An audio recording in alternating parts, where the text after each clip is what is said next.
Bonjour les amis, j'espère que vous allez bien. Donc aujourd'hui, on va analyser les deux courbes essentielles à la compréhension du chapitre de l'hémodynamique intracardiaque. Donc, on va décortiquer le terme hémodynamique intracardiaque.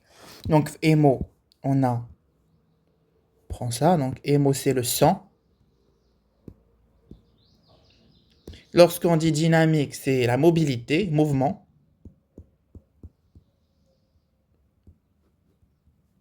Intra, ça veut dire intérieur. Et cardiaque, ça veut dire le cœur. C'est-à-dire que dans ce chapitre, ce qu'on fait, c'est qu'on va essayer d'étudier les mouvements du sang à l'intérieur du cœur. Comment ça se passe? Eh bien, c'est très simple. Regardez. Cette courbe-là, elle est très importante. Ce qui est plus important dans cette courbe, c'est ce que vous voyez en rouge et en gras. Hadi la courbe, hadi, ce que je suis en train de suivre avec mon stylo. Hadi. Voilà, hadi. Hadi, elle est très importante, hadi. Il a fait hadi, la courbe. Ce que vous voyez ici, en rouge, en pointillé, c'est l'évolution de la pression, cette fois-ci pas au niveau du ventricule gauche, mais plutôt au niveau de l'aorte thoracique.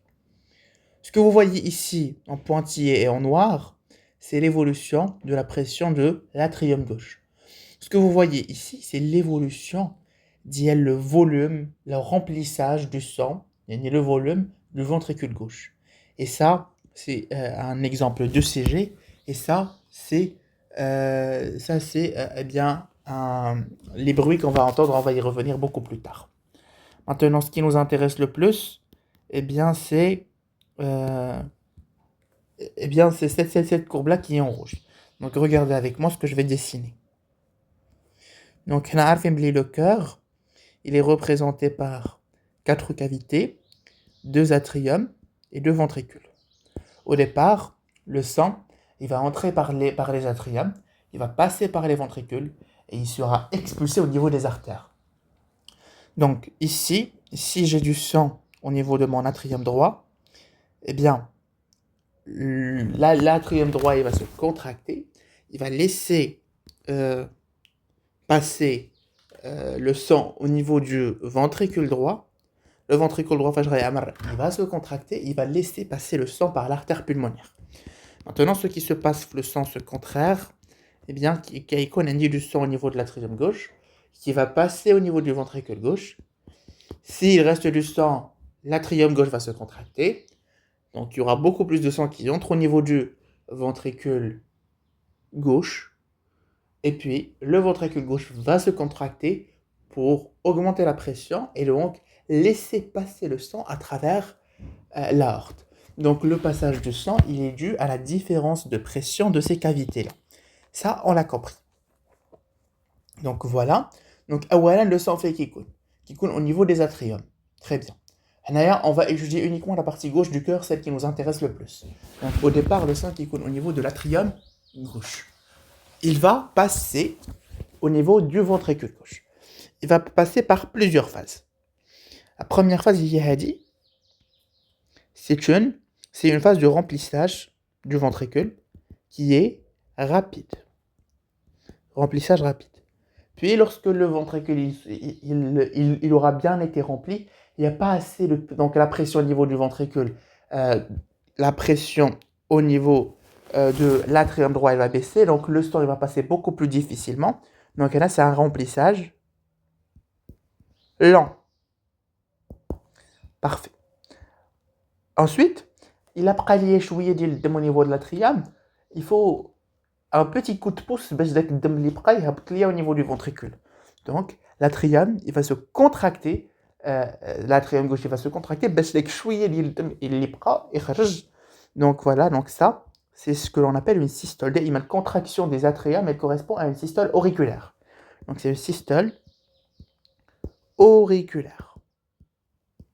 Donc, il va y avoir une systole parce que le sang qu'on va retrouver au niveau des atriums, les marques au niveau des ventricules, on va lui donner un petit coup de pouce. Donc, l'atrium il va se contracter pour laisser le sang restant qui va passer par les atriums. Donc, là-dessus, là où il a la valve mitrale bien ouverte.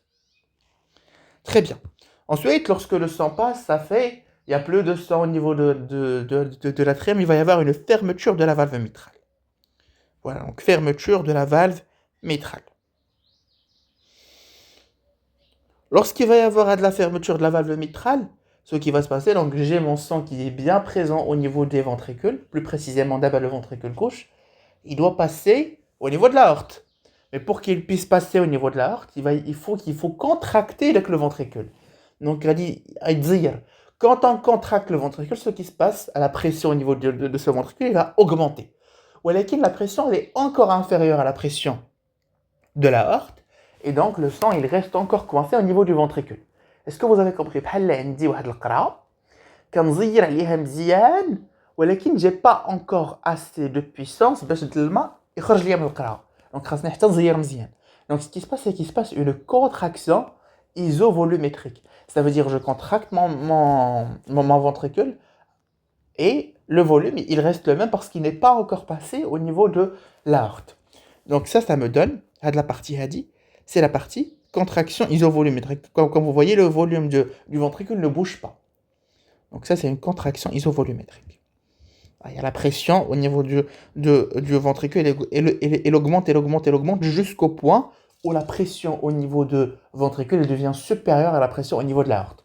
Lorsque la pression du ventricule devient supérieure à la pression au niveau de l'aorte, il va y avoir l'ouverture de la valve aortique, il y a ouverture de la sigmoïde aortique, et donc s'il y a ouverture, le sang va passer de l'atrium du ventricule jusqu'à l'aorte. Voilà, donc le sang passe. Donc, si le sang passe, normalement, le volume, il va baisser. Ça, c'est ce qu'on appelle une éjection rapide. Ah ouais, le sang, il passe. Ça va commencer à chuter. Pourquoi Aslan, ça commence à chuter? Ça commence à chuter parce que la pression, elle devient, parce que le sang, il est passé, et donc, il devient plus difficile au sang restant de passer. Donc, l'éjection, elle va devenir plus lente. Donc, éjection lente. À un moment donné, le sang, il est passé, qu'est-ce qui va se passer? Fermeture de la sigmoïde aortique. Juste le point important, il n'y a pas tout le sang qui passe, c'est le maximum possible de sang qui passe. Ça va dépendre de la pression, ça va dépendre de pas mal de choses, de la résistance au niveau de l'aorte, etc. Donc, lorsqu'il va y avoir la fermeture de la sigmoïde aortique, ce qui va se passer logiquement, le ventricule, il va se relâcher. Le ventricule va se relâcher, ça va nous donner ce qu'on appelle une relaxation isovolumétrique. Ça veut dire que le volume ne change pas et le cœur se relâche. Il n'est plus contracté. Ça fait ainsi dit, il va se relâcher. Qu'est-ce qui va se passer par la suite? La diastole. La diastole, c'est le remplissage des ventricules. Et voilà, on a un remplissage rapide, puis un remplissage lent. Donc ce qu'il faut savoir, c'est ce qui suit, excusez-moi. C'est que au départ, le ventricule il va commencer à se remplir. Il va passer par deux phases. Remplissage rapide, remplissage lent. Lorsque au niveau de l'atrium, donc on va aider par une contraction, c'est ce qu'on appelle une systole auriculaire. Avec la systole auriculaire, elle va me faire passer le sang au niveau du ventricule. Le ventricule, ce qui va se passer, c'est que le ventricule va commencer à se contracter. C'est ce qu'on appelle systole ventriculaire ou systole tout simplement. Ça va permettre l'augmentation de la pression au niveau du ventricule pour que la pression du ventricule devienne supérieure à la pression de l'aorte, pour que la valve aortique puisse s'ouvrir et laisse passer le sang du ventricule vers l'aorte. Donc le sang va passer du ventricule vers l'aorte, il va passer par deux phases. Une éjection qui est rapide, qui est due à une grande pression, à un grand volume de sang qui passe. Lorsque il y a moins de sang, donc l'éjection devient plus difficile, on va passer à ce que l'on appelle une éjection lente. Après cette phase de l'éjection lente, il va y avoir la fermeture de la valve aortique, et donc logiquement ce qui va se passer, c'est que la pression au niveau du ventricule va baisser. Mais le sang qu'il y a au niveau du ventricule, eh bien, il ne bouge pas. Donc c'est ce qu'on appelle, parce qu'il faut savoir qu'il n'y a pas tout le sang qui est éjecté au niveau de l'aorte, ça je l'avais dit tout à l'heure. Et donc ce qui se passe, c'est que j'aurai une relaxation, mais cette fois-ci isovolumétrique, parce que le volume du ventricule ne bouge pas, mais la pression, elle diminue. Ensuite, ce qui va se passer, c'est euh, ouverture de la valve mitrale, remplissage rapide, remplissage lent, etc. Donc voilà. D'abord, on va passer à cette courbe-là. La courbe, très importante à comprendre, c'est que, on doit définir deux termes. On doit définir le volume télédiastolique, le volume télésystolique. Si on comprend ça, on va comprendre ce qu'on veut dire par volume d'éjection systolique. Volume télédiastolique, c'est le volume qu'on va retrouver au niveau du ventricule après la diastole. La diastole, c'est le remplissage du ventricule. Donc après le remplissage total du ventricule, je vais retrouver un volume de sang au niveau de mon ventricule, qui est égal à environ 150 millilitres. Le volume télésystolique, ça veut dire le volume qui va rester après la systole, c'est-à-dire après l'éjection du sang au niveau des atriums, après la fermeture de la sigmoïde aortique, on va retrouver un volume au niveau de mon ventricule. C'est le sang qui n'a pas réussi à passer au niveau de l'aorte. Et le volume, il est d'environ 50 millilitres.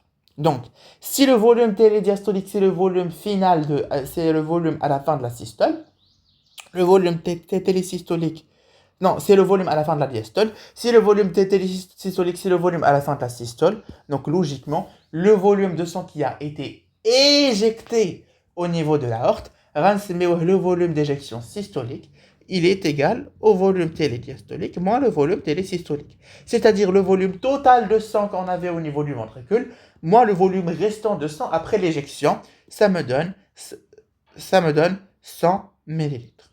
Ou le volume d'éjection systolique. Donc, à la fin de la diastole, quel volume j'avais?